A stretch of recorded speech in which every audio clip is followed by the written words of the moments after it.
So let's talk about how voltaic cells work. Let's think about this spontaneous reaction where any spontaneous reaction, by the way, has a negative delta G.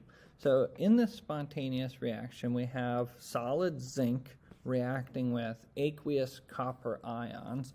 And notice the picture on the left up top here. My draw feature going. So think about this picture over here. What happens is the copper ions that are in solution, those ions, they get electrons from the zinc atoms. And that means the zinc is losing electrons to form zinc ions.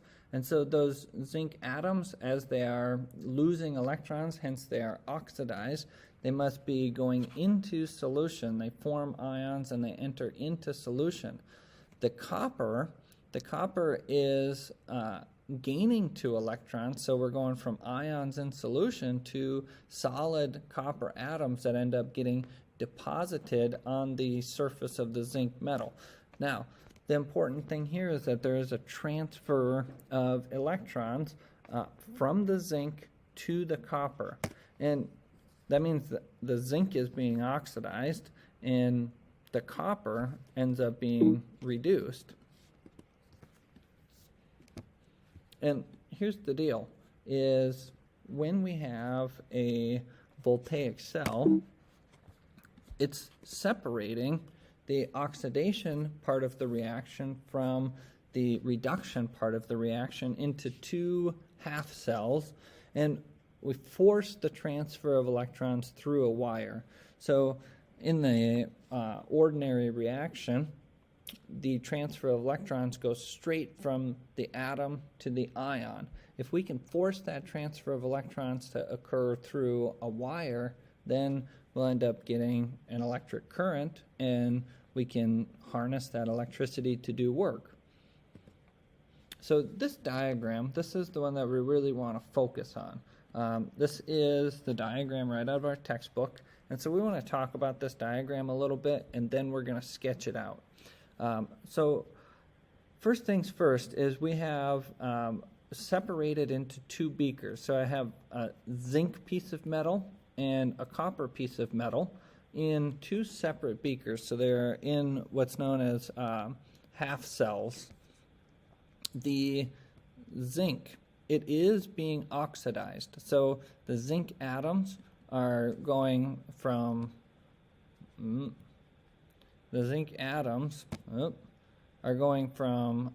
atoms on this piece of metal to ions in solution. And when they do, they have to lose electrons.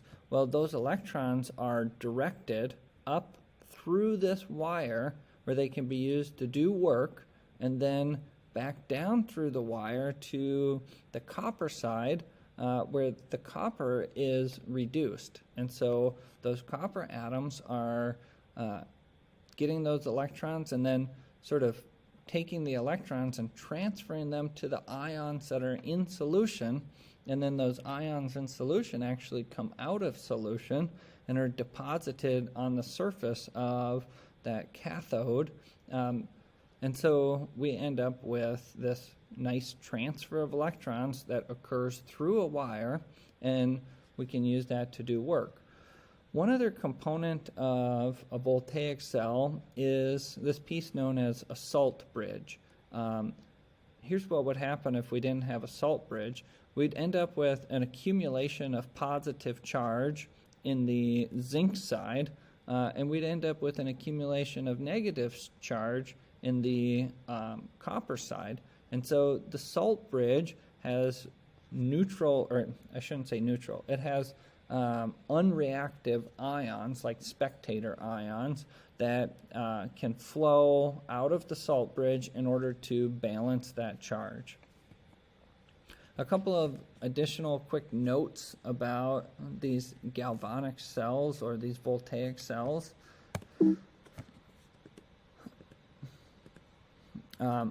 So voltaic cells use spontaneous reactions to produce a current of electrons that then can be used to do work. So we always have to be using spontaneous reactions in a voltaic cell. Oxidation occurs at the anode. Reduction occurs at the cathode. A little acronym to remember is ANOX, red cat. So anode oxidation, ANOX, red cat reduction at the cathode. A salt bridge just allows ions to flow in order to neutralize charge accumulation. Without a salt bridge, the cell would not work. And one last note about the galvanic cell is mass of electrodes change over time. The anode ends up losing mass as solid atoms are oxidized into ions, and the cathode ends up gaining mass as those ions are reduced into solid atoms.